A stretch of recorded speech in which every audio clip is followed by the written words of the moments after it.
લુબના પાણીપુરીના શોખીનો માટે ચોંકાવનારો કિસ્સો અમદાવાદમાં એક મહિલા ગ્રાહકનો મોટો દાવો પાણીપુરીમાંથી હાડકું નીકળ્યાનો ગ્રાહકનો દાવો છે। અમદાવાદના રાણીપમાં બનાવ બન્યાનો આક્ષેપ ગ્રાહકે સોશિયલ મીડિયામાં વાયરલ કર્યો છે। વિડિયો રાણીપ બસ સ્ટેશન પાસે લારીમાંથી પાણીપુરી ખાધી હતી। વાયરલ વિડિયોની ન્યૂઝ 18 નથી કરતું કોઈ પુષ્ટિ। તો એક મહિલા ગ્રાહકે મોટો દાવો કર્યો છે જે બાદ ચર્ચાઓ થઈ રહી છે। પાણીપુરીમાંથી હાડકું નીકળ્યાનો ગ્રાહકનો દાવો છે। અમે અહીંયા પકોડી ખાવા આવ્યા હતા સમથિંગ 6:30 વાગ્યા જેવું। અમે પહેલી પકોડી ખાધી તો મારા મગની પકોડીમાંથી વાળ નીકળ્યો તો અમે જવા દીધું કે ચાલો જવા દઈએ, ધંધો નથી બગાડવો। એ જ અમારી પહેલી ભૂલ। પછી છેલ્લી પકોડીમાંથી મારી પકોડીમાંથી આ હાડકું નીકળ્યું છે। જ્યારે અમે એમને કીધું તો એમને અમને એવું કીધું કે આ લાકડું છે। એના પછી અમે અમારી જોડે આવેલા પકોડી ખાનારા બીજા 4 લોકોને બતાવ્યું તો એમણે બી કીધું કે આ હાડકું છે। એના પછી જ્યારે અમે એમને કીધું તો એમણે એવું કીધું કે ના લાકડું છે, અમે તમને કાપીને બતાવીએ। આ હાડકું જ્યારે એમણે કાપ્યું તો કપાયું નહીં, એમને ખબર પડી કે આ હાડકું જ છે। તો પછી અમને એવું કહે છે કે અમને માફ કરી દો, અમારાથી ભૂલ થઈ ગઈ, હાડકું ઉડીને આવ્યું હશે પકોડીમાં। ધૂળ માટી ના ઉડે પણ હાડકું ઉડીને પકોડીમાં આવે। મારી લાઈફના 22 વર્ષમાં અમે કોઈ નોનવેજ નથી ખાધું અને આ વસ્તુ અચાનક આ વસ્તુ થાય તેનું જવાબદાર કોણ? તો પાણીપુરીના શોખીનો માટે આ ચોંકાવનારો કિસ્સો છે। ગ્રાહકે દાવો કર્યો છે કે પાણીપુરીમાંથી હાડકું નીકળ્યું હતું જે બાદ પાણીપુરીવાળાએ માફી માંગી હતી અને કહ્યું હતું કે આ જે હાડકું છે તે હવામાંથી ઉડીને આવ્યો છે। પાણીપુરીમાંથી હાડકું નીકળવાના દાવા બાદ સમગ્ર પંથકમાં ચકચાર મચી છે। લોકો પણ હવે જે પાણીપુરી ખાઈ રહ્યા છે તે ચિંતામાં છે। એક મહિલા ગ્રાહકના દાવા પછી અનેક સવાલો ઉપસ્થિત થઈ રહ્યા છે। આ વિડીયો પણ સોશિયલ મીડિયામાં વાયરલ થઈ રહ્યો છે જેમાં જોઈ શકાય છે કઈ રીતે પાણીપુરીમાંથી હાડકું નીકળે છે। તો પાણીપુરીના શોખીનો માટે આ ચોંકાવનારો કિસ્સો છે જે સામે આવ્યો છે। એક મહિલા ગ્રાહકનો મોટો દાવો। અમદાવાદમાં સીએનજીના ભાવમાં વધારો થયો છે। સીએનજીમાં 2.25 રૂપિયાનો વધારો થયો છે। અગાઉ 83.77 રૂપિયા હતા, હવે 86.2 રૂપિયા થયા છે। વધતી મોંઘવારીની વચ્ચે હવે બીજા એક સમાચાર સીએનજીના ભાવ વધારાને લઈને। તો અમદાવાદમાં સીએનજીના ભાવમાં વધારો થયો છે। ઉલ્લેખનીય છે કે સીએનજીમાં 2.25 રૂપિયાનો વધારો।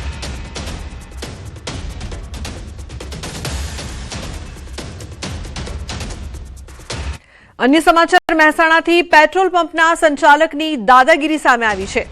પેટ્રોલ પંપ પર ગ્રાહક સાથે ગેરવર્તણૂકનો આક્ષેપ કરવામાં આવ્યો છે। ડીઝલ ન હોવાનું કહીને ગેરવર્તણૂક કર્યાનો આક્ષેપ છે। વાહન ચાલકે વિડીયો બનાવીને વાયરલ કર્યો છે।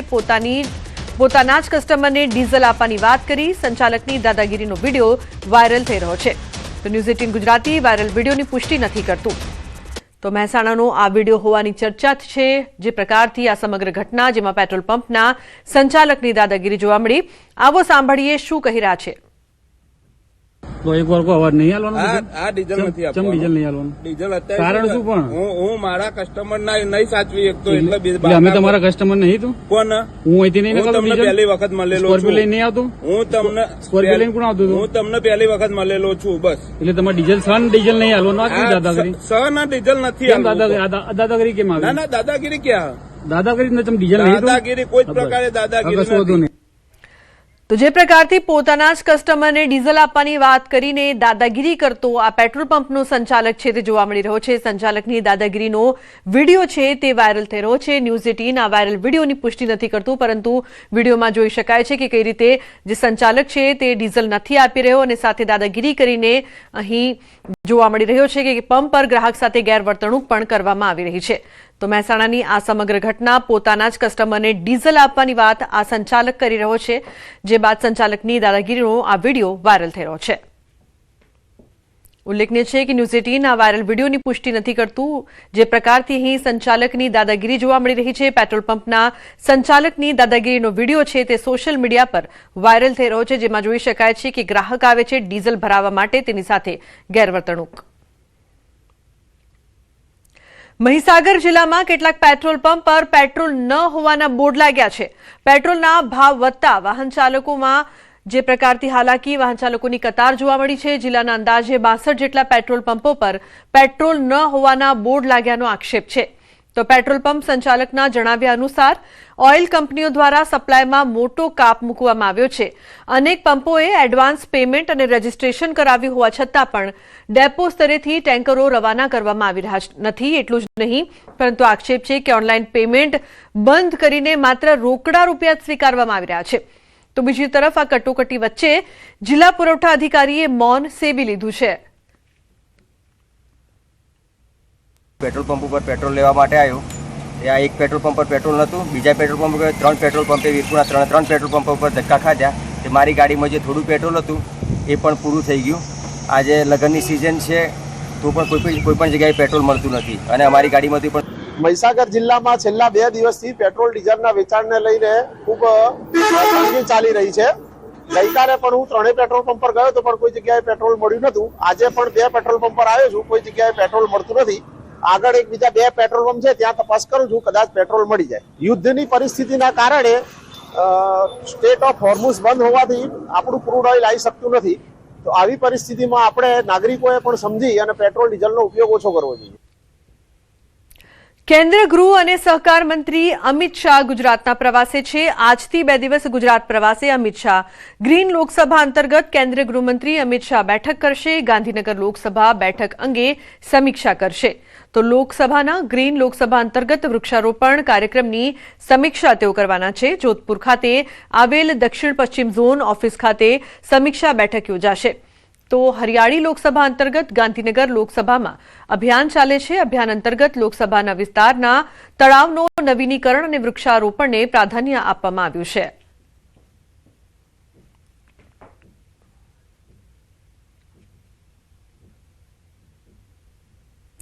પીએમની અપીલ, ઈંધણ બચાવવા પહેલ. ઈંધણ બચાવવા અમિત શાહનો નિર્ણય. કાર્યકરોને એરપોર્ટ પર રિસીવ ન કરવા આવવાનું કહ્યું છે. ગણતરીના લોકો જ રિસીવ કરવા એરપોર્ટ ગયા. ઈંધણ બચતની અપીલ અમિત શાહે પણ કરી છે. તે માટે સૂચના પણ આપી છે. પેટ્રોલ ડીઝલની બચત થાય એ માટે અમિત શાહે એક જગ્યા પર બેઠક યોજશે. અમિત શાહ તમામ બેઠક દક્ષિણ પશ્ચિમ ઝોનની કચેરી ખાતે જ કરશે.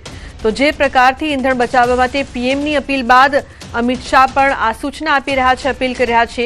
ઈંધણ બચાવવા માટે અમિત શાહનો નિર્ણય, જે પ્રકારથી એક જ જગ્યાએ બેઠક, સાથે જ કાર્યકરોને એરપોર્ટ પર રિસીવ કરવા ન આવવાનું કહ્યું. ગણતરીના લોકો જ રિસીવ કરવા માટે એરપોર્ટ ગયા હતા. તો ઈંધણ બચતની અમિત શાહે પણ સૂચના આપી છે. તેના માટે આ પહેલ પણ કરવામાં આવી રહી છે. ઉલ્લેખનીય છે, આ પહેલા પીએમએ પણ ઈંધણ બચાવવા માટે પહેલ કરી હતી. તમામ લોકોને કહ્યું હતું કે ઈંધણ વધુમાં વધુ બચાવવામાં આવે, તમામ બને એટલા પ્રયાસ પણ કરવામાં આવે. તો બીજી તરફ હવે અમિત શાહ દ્વારા પણ આ પહેલ. ગૌતમ જોડાયા છે વધુ માહિતી આપવા માટે. ગૌતમ, ઈંધણ બચાવવા માટે અમિત શાહનો જે પ્રકારથી નિર્ણય, શું વિગત? જી બિલકુલ, આજે કેન્દ્રીય ગૃહમંત્રી અમિત શાહ આજથી 2 દિવસની ગુજરાત પ્રવાસે આવ્યા છે. ગુજરાત પ્રવાસ દરમિયાન અનેક બેઠકોનો દોર જે છે તે આજે ચાલવાનો છે. આજની વાત કરીએ તો અંદાજિત 8 જેટલા કાર્યક્રમોમાં વિશેષ તેઓ હાજરી આપવાના છે. તે અંતર્ગતની વાત કરીએ તો દક્ષિણ પશ્ચિમ ઝોન અમદાવાદ મ્યુનિસિપલ કોર્પોરેશન જે છે તેની કચેરી ખાતે આજે 8 જેટલા કાર્યક્રમોમાં તેઓ સહભાગી થવાના છે. એટલે કે એક જ જગ્યાએ 8 જેટલા કાર્યક્રમોમાં તેઓ સહભાગી થવાના છે. મહત્વનો ઉદ્દેશ્ય એ છે કે અમિત શાહે જે ગઈકાલ રાત્રે જે તેઓ આવ્યા હતા અને તેમાં એરપોર્ટ ઉપર તમામ લોકોને રિસીવ કરવા પણ માટેની જે છે તે પરવાનગી ન આપી. કારણ કે જે પ્રકારે ઈંધણ બચાવવાની વાત છે, વૈશ્વિક સંકટને સામે ઈંધણ બચાવો સૌથી મહત્વનો ઉદ્દેશ્ય જે છે આ તેને અનુસરીને કાર્યકર્તાઓ રિસીવ કરવા ના આવે તે પ્રકારની પણ એક એપ્રોચ રાખવામાં આવ્યો હતો. સાથે એક જ જગ્યાએ તમામ કાર્યક્રમો યોજાય તે પ્રકારનો એપ્રોચ જે છે તે રાખવામાં આવ્યો હતો. જે અંતર્ગત તમામ કાર્યક્રમો જે છે તે અમદાવાદ ખાતે આવેલી દક્ષિણ પશ્ચિમ ઝોન જોધપુર ખાતેની ઓફિસ જે છે ત્યાં યોજાય તે પ્રકારનો આસ્પેક્ટ જે છે તે રાખવામાં આવ્યો છે. જે અંતર્ગત આજની આ જે તમામ બેઠકોની વાત કરીએ તો 8 જેટલી બેઠકો જે છે તેમાં ગ્રીન લોકસભા જે છે તેની સમીક્ષા બેઠક યોજાવાની છે. તદુપરાંત જે સરખેજ ગાંધીનગર હાઈવેના જે આધુનિકરણના કામો જે છે તે બેઠક અંતર્ગતની સમીક્ષા જે છે તે અહીંયા જ થવાની છે. એટલે કે ગાંધીનગરના તળાવોનું જીર્ણોદ્ધાર, લિંકિંગ તળાવોની વાત જે છે આ તે અંતર્ગતની બેઠક યોજાશે. તેનું પણ કાર્યક્રમ અહીંયા થવાનો છે. ગુડા લોકસભાની બેઠકો જે છે તેનો પણ કાર્યક્રમ આજે એક જ સ્થળે થાય તે પ્રકારનો એપ્રોચ રાખવામાં છે. આમ જે વૈશ્વિક સંકટ જે સામે આવે છે અને 5 વાત જે છે તે કરવામાં આવી છે, તેમાં ઈંધણ બચાવવાની વાત જે છે અને તેને ભરપૂર રીતે અનુસરવામાં આવશે તે પ્રકારનો એપ્રોચ જે છે તે રાખવામાં આવ્યો છે. જી બિલકુલ ગૌતમ, આભાર સમગ્ર માહિતી બદલ.